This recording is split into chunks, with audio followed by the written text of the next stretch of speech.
Hello, everybody. Welcome to today's episode of 2000% Raise. You're going to find this to be very different than any episode we have aired in the past.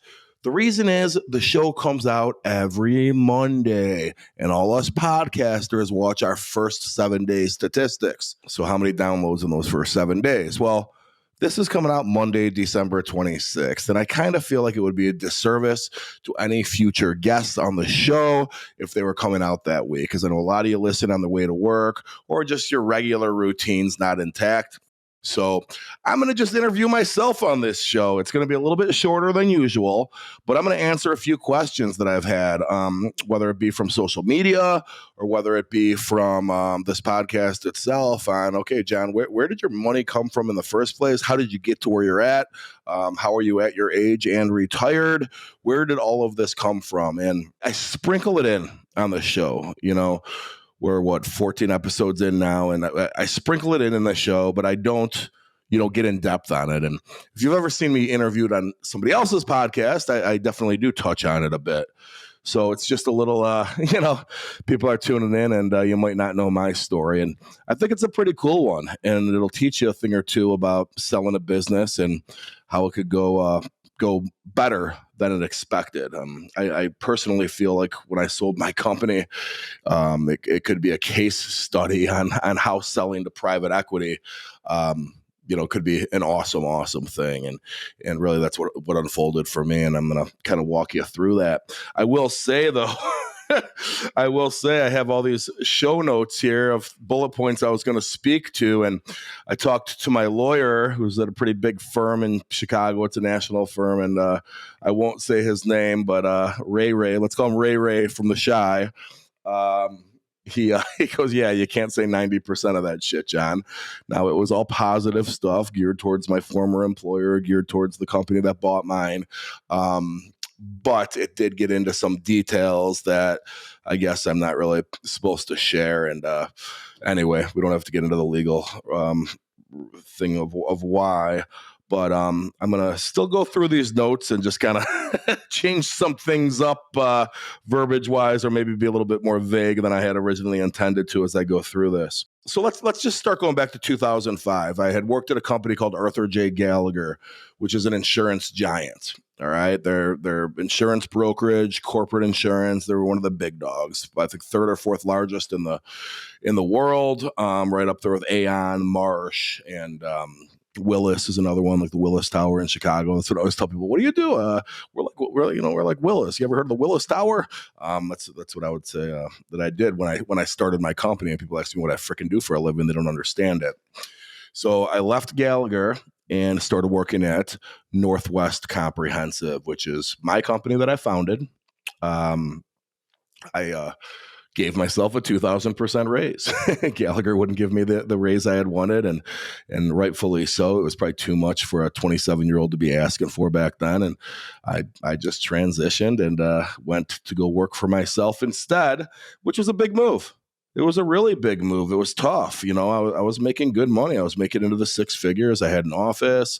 My parents were very proud of me for working at a company like that. Some very good friends of theirs were what we considered to be very well off in our hometown of Schaumburg. And one of the people there had one of their friends had a title there that was, vice president level title. And, John, gosh, you got into this company. I mean, that's a heck of a career path you're on. And, had all this behind me.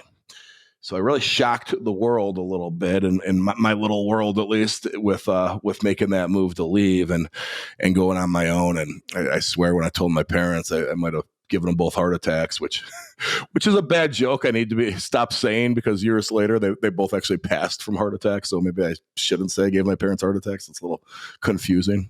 And the reason I knew I could do it, that I could go on my own, is because I developed this niche working with small, higher education institutions. So if you think about these small little private colleges all over the country, like the Millikan universities or Elmhurst College or Lehigh University or Moravian College, or what's a good one in California? I know we got some California listeners. Westmont College in Malibu, or excuse me, in Santa Barbara. Just these smaller schools, or Whittier College is another one in California. Just these smaller schools like that. I developed this niche, the service platform for their employee benefit programs that no one else really was doing. And what it enabled me to do is really grow and grow at a pace that I really didn't believe I could do. My hope was to just exceed my salary at Gallagher in the first couple of years, and then maybe double it and get close to that $300,000 a year range, work till I'm 60, save a bunch, retire, blah, blah, blah. But it really hockey sticked the right direction for me. And, I used to say I'm lucky, but then I realized that's self-deprecating to say I'm lucky. I wasn't lucky. I thought of this. All the same information was there that anyone else could have had. Other people tried to do it. I actually did it, and it went the right direction for me. So I no longer consider myself lucky when I tell this story. I will say opportunistic. I saw an opportunity and dove into it, and I didn't stay doing that as an employee at Gallagher, which was a huge risk to go do it on my own. But I'm going to tell you right now, I built that thing up to a few $1 million at Gallagher. They're a $1 billion organization, big whip. I'm just this little piece of it still, even though I did this niche. But now I go to this niche on my own, and all eyes on me. It's my company. I'm hiring people under me. Let's go. Different game, my friend, different game. And what this was also able to do was really put me in a position that I could operate with an EBITDA percentage. All right. That was significantly higher than industry average. I didn't have to hire salespeople. My value proposition and my niche was my salespeople. So many companies in insurance will grow by just hiring sales reps. And you got to give those sales reps 30, 40, 50% commissions on what they bring in. Well, I didn't need to do that. I had 100% of my commissions. I was bringing in my own stuff with my niche. So what this ultimately enabled me to do was, insurance industry is anywhere from like maybe 17% to 26% EBITDA, okay, as a percentage of gross revenue. Are you ready? I was at 80 to 85%. No bullshit. All right? No bullshit. And for the majority of when I ran Northwest Comprehensive, I never would have sold the company. Never even would have thought about it. And the reason I wouldn't have thought about it is because the model back then to sell to strategics was that they would buy you for 2 times gross. Well, if you have a profit margin that's 80%, and someone's going to come buy you for 2 times gross, that's 2 times gross if you're lucky. A lot of times they're 1 to 1.5 times. But let's just say I was lucky enough to get that 2 times. All right. So just for shits and giggles, let's say I had $10 gross revenue, and my profit margin, my EBITDA was $8. All right. So that would mean that 2 times gross, you're going to buy me for $20. I'm already making $8. So after 2.5 years, I would have had all the money. That don't make any sense unless I'm on my deathbed. I'm going to live 2.5 more years. I don't know. It doesn't make any sense really at all. Now, it makes sense, though, that that's just their model, because other acquisitions were operating more like normal margins in that 20, 25% range. So let's say I have a 25% margin and it's $10 gross. That's $2.50. Now you're going to come buy me for $20. You just paid me 8 times my EBITDA. Now we're talking a little bit more. That makes more sense. But because my EBITDA was so high from a percentage standpoint, I never even considered selling. I went to a couple mergers and acquisitions, M&A conferences early on, and it became clear this makes no sense for me. So I just shut my eyes to it. Didn't even look back. I'm going to just focus on growing my company. That's why I started it in the first place. I didn't really start the company to sell it. So chugging along, getting more notoriety. I hear about private equity snatching up companies and blah, blah, blah. And I'm thinking to myself, okay, that's cool. And not really paying no mind to it because I knew what the model was. All right. I knew that gross revenue model for purchases. So I didn't care. Good. Let private equity buy them. I don't give a shit. What's it got to do with me? I'm going to keep chugging away. And I was kind of staying under everyone's radar screen. And I was doing that on purpose. Well, what happens next is a magazine, Benefit Selling Magazine, nominates me to be on their cover. All right. And I'm a Broker of the Year finalist. What this did was put me on people's radar screens because I had kind of just been like kind of slick under the radar for really everyone. And I was doing that intentionally. I'm sitting there making a few $1 million a year. Don't want anyone to know who the F I am. It's like, okay, don't pay attention to me. Like show up for RFPs, and I'd be going against like Aon and like Cincinnati or some shit. And and they think they got it in the bag. And no, they went to Northwest Comprehensive. This guy, John Sarasani. Who the fuck was he? Exactly. That's how I won it.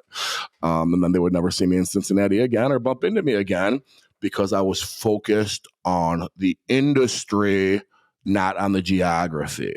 That was a huge differentiator for me. Okay. So I'd very rarely in Chicago I would, but very rarely in general would I be up against the same kinds of finalists or the same competitors, more than once. Okay, so when I was on the cover of that magazine, it put me on the radar. It put me on the radar now of acquirers. Okay, and sure enough, I got a phone call, and it was this company that's backed by private equity. And I said, we're wasting our time, guys. Like, trust me, I know what the model is. I think you should just have a meeting with our managing director in Chicago. Just see how it goes. He's a good guy. Hey, if nothing else, you get a free steak out of it. And the only effing reason that I accepted that meeting was because he used the words, hey, if nothing else, you get a free steak out of it. Not because I wanted a free steak, guys. I could afford my own fucking steaks, okay? It wasn't because of that. It was because that was the exact closing line I used to do on colleges when I'd go visit them. So for instance, if I was going down to like, say, Springfield, Illinois, and on the way, I have a college there that's a client. And on the way there, though, I was passing through Bloomington, Illinois, and they're not clients. I would literally call the CFO of that college, name drop the college I'm going to see. And then I'd say, hey, man, you got to eat sometime, don't you? Let me buy you lunch. You're going to eat anyway, right? So this guy saying to me about the steak, hey, at least you get a free steak out of it, kind of reminded me of myself when I used to do those kinds of prospecting calls. So anyway, that's why I accept the meeting. In 2023, I am committed to working with more entrepreneurs on their businesses. If you are looking for guidance, I might be your perfect resource. Tell me about your business and I will propose a fee for a consultation. I will base that strictly on the value I think I might be able to provide you with. If I can't provide you much value, I'll let you know and give you my 2 cents for free while doing so. As part of the process, note that I am also considering entrepreneurs to partner with. Particularly for 2023, I am looking for cash flowing businesses that do not require the constant reinvestment of profits. This is any type of cash flowing business, including operating partners looking for franchise opportunities. If any of these are up your alley, contact me at 2000percentraise.com. On the bottom of the homepage, fill out the Serious Inquiries Only form. My name is John Sarasani, and I'm looking for business partners. We're at the damn meeting, and we're at Mastro's. We go to Mastro's in Chicago. Drink a damn dirty martini, and they bring the freaking shaker, and you get 2 for 1. Really, basically, is how it works, because they leave the shaker there. Having a good old time, the two of us. Me and this guy kick it. We hit it off. I can't say his name or the name of the company, according to my lawyer. I shouldn't.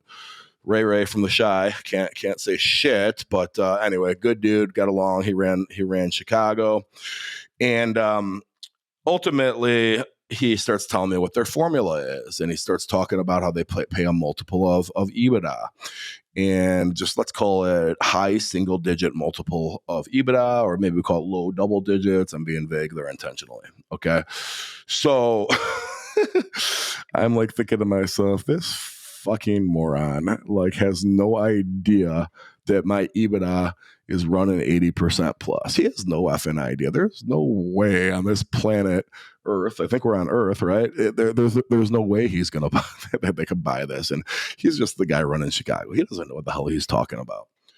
Well, guess what? Turns out, sure enough, it is competitive. There's a lot of private equity firms entering this space or have been in it, and they're throwing around dollars and call it overpaying, call it competition, call it whatever you want to call it. But fast forward, I end up selling the company, and it was a high multiple. It was a multiple, like he said, of the EBITDA, and the fact that I was at an 80% margin had nothing to do with it. It didn't freaking matter. It didn't freaking matter. They were going to pay that out if it was a 10% margin or 80% margin. Okay, holy shit, hit a home run there. Was never going to sell the company, and here I was at 37 years old, and I did just that. Now, part of the deal was I had to fulfill an employment contract and stick around. Okay, shit. We're working with my lawyers and everything else. Okay, there's the catch. I got to work there for a few years. Okay, now I got it. Oh, wait a minute. They're making it take part of the deal in stock, too. Oh, shit. There's the catch. Oh, fuck. Well, turns out, and talking to my lawyer, I'm looking at this. I go, well, how much of the deal are they making us take in stock? And there's a certain minimum percentage that I had to take. And most people took that minimum percentage. And I said, you know what, man? If I got to work here a few years, why not we go balls out? Let me try to grow this company. Let me take a bigger percentage than I normally, than everybody else is. Let me do it. Are you sure? It could go to zero. Listen, I got to work there anyway. If that stock goes to zero, let me take 30 or 40% of this deal in stock. If it goes to zero, I still got the other rest, and I'm pretty young enough to, make this money back. And by the way, that's still going to be enough to retire anyway. Who gives a shit? Let's do it. F it. Let's go. So I do it. Now, this is when things get interesting. That minority share of my purchase was in stock, all right? And this is where it becomes a private equity case study, all right? Things get very interesting from here, all right? This is 2015, all right? The private equity firm that backed the company that bought mine, okay, had been there for like 6 or 7 years. They had owned that company already for 6 or 7 years, okay? I get in April. 2 months later, okay, maybe 2.5 months later, in July, they sell to a new private equity firm. Doesn't change anything from an operational standpoint. We're still the same company that was owned by. We're now just owned by this private equity firm instead of another one. A big effing deal, right? Well, it was a big effing deal for a guy like me. The reason it was a big effing deal for a guy like me is that big percentage of the purchase that I took in stock, that stock price basically just tripled 2 months later. So that minority share I had in stock is now worth more than the whole deal itself because it tripled. Think about that. Holy shit, how did that unfold that way? Well, it unfolded because timing is everything. All right? There was other people at the organization that had been waiting 6.5 years for this to happen, to have some kind of event like this. I just got it in 2 months. Holy shit. If I would have sold my company to them 4 years earlier, guess what? It would have been 4 years and 2 months before I experienced this. All right? Now here's where it gets even more interesting, though. Part of the deal, oftentimes this happens in private equity, is when it gets recapitalized. It's called a recapitalization event. All of the key employees or all of the people with shares of stock, I should say, are able to sell 50% of them and liquidate. So you got all these people at the company that have been sitting there for 6 years. Dude, they're running to the bank. They're buying a new house. They're paying off second mortgages. They're doing whatever with their damn money. All right? Not all of them were in a position like me where they, sold the company for X and they were 100% the owner and they were operating with an 85% EBITDA. I mean, most were not that. But some of these people were just key employees that were part of corporate. Some of them were people that sold their company but had 7 or 8 partners and a 20% EBITDA. I was in a unique position because I owned 100% of the company and I had such a high EBITDA. So I was already kind of way up there from a shareholder perspective in terms of dollar amounts. But now when this happened, holy shit, everybody's taking 50% of their money off the damn table. Well, I'm looking at it through a different lens. I'm like, well, wait a minute. I wasn't counting on this money. I didn't know I was going to get this money. Do I have to take it off the table?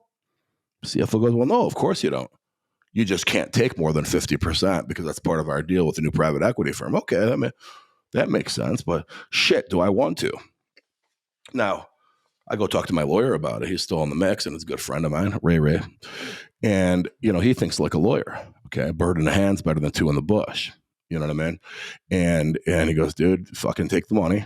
Take the fucking money. Take half of it off or blah, blah, blah, blah, blah. And I'm looking at it different than him. I'm like, yeah, man, I don't think I'm going to do it, bro. Well, the deal, the reason that I ultimately decided not to do it, the straw that broke the camel's back was when I talked to my accountant about it. I would have had to pay ordinary income tax on that stock if I sold it because I was within 12 months. So I would have had to pay short-term capital gains, not long-term capital gains. The rest of the deal, because I owned the company for 9.5 years before I sold it, all that stock was long-term capital gains. This, though, was equity in the company that just bought mine. All right? This stock was only 2 months old. Guess what? You sell it right now. That's short-term capital gains, i.e. 40% plus for my ass when you put it all together. And that was the first year the damn Obamacare tax came out too, by the way, which, Jesus, working in insurance, watching me write that check for that Obamacare tax that year, it was a little painful. But anyway, I do love Obamacare. I just have a hard time believing that those dollars actually funded that, but whatever. So anyway, I digress. I'm sorry. I decided to leave my money in the company. So everybody else cashes out 50%. I was already one of the larger shareholders anyway. Everybody else cashes out 50%. I leave it all in. Holy shit. All right. No skin off my back. I'm in the same spot. People are like, are you crazy? Listen, this is the same money I thought I'd have 2 months ago. I'm letting it ride. Okay. At the end of my employment contract, check this out, all right? Okay, it was let's call it 4 or 5 year, I'm being vague on purpose, 4 or 5 year employment contract, okay? We just had one capitalization event in the 2 month period, all right? Now the stock recapitalizes down to a certain dollar amount, but I have triple the shares because I just, sold it. Fast forward to the end of my employment contract, all right? It recapitalizes again. They sell to a new private equity firm, and I'm still employed there. Guess what happens? It more than tripled this time. So I had, call it 30 or 40% of my stock triple in value. Not once, but twice. This was a game changer for me. And while it was happening, I even talked to the CFO on the way there. He goes, your timing couldn't have been better. Now, no one's hating on me. Like maybe people were hating on me a little bit because there's a few people that actually knew how much money I had there. The other employees of the company had no idea because they had no idea because they weren't privy to the information. And also they didn't have any idea what I sold the company for in the first place with that percentage of EBITDA and everything else. It has nothing to do once you're, with the day to day, just as an employee, you can't see that. But there's a few people that knew. My CFO knew. My CEO knew. Yeah, that's probably about it, actually. I was trying to name who else would know. Me. Yeah, they had told me it's holy shit. Look how this unfolded for you. And I got to tell you, when it was all said and done, I just sent a bottle of champagne actually at the end of it to my CEO and CFO, thanking them for it. They had said, hey, we can't say this when we're buying you, but here's one way it could go, and kind of jotted down a little example on a napkin, and it went better than that way it went, and the way they had jotted down was pretty damn good. So that was kind of a cool thing for me, and it put me on a different level. And I'm using fake numbers on purpose, but let's say originally I was selling the company for $30, and let's call it 30 trillion. Let's say I was selling the company for $30 trillion. Okay, initially, because of what I just said and a few other factors that I'm not going to get into, thanks to my lawyer, that $30 trillion sold for $90 trillion. All right. I sold the company basically 3 times. All right. And, this is, it doesn't happen. It doesn't happen. I feel very fortunate. When I sold the company initially, I had a cash cow. I was printing money. All right. And it was a well-oiled machine. So, I could have just kept doing what I was doing. And then they waved this big carrot in front of me and offered me a lot of money.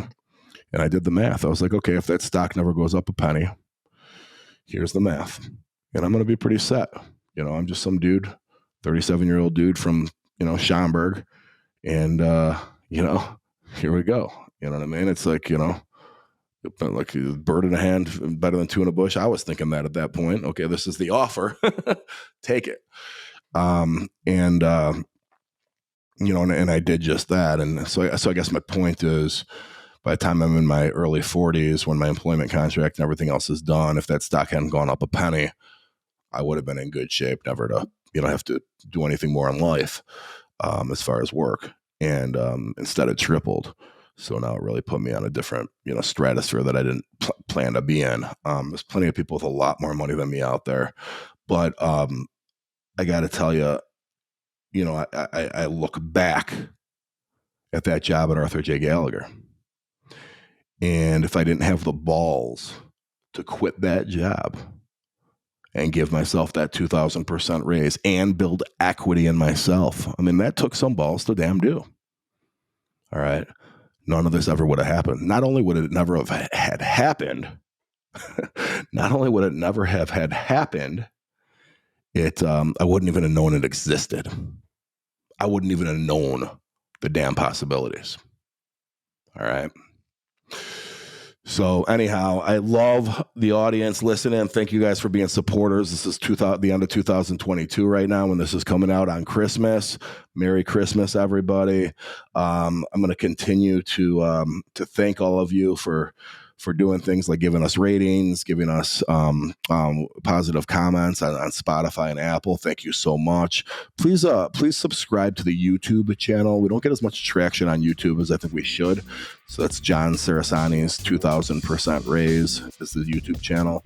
And then also, if you're not on our email list, please enter that. We don't spam email at all. But would love you on the email list. That's 2000percentraise.com. And also be on the lookout for the book 2000% Raise coming soon. And thank you all for listening.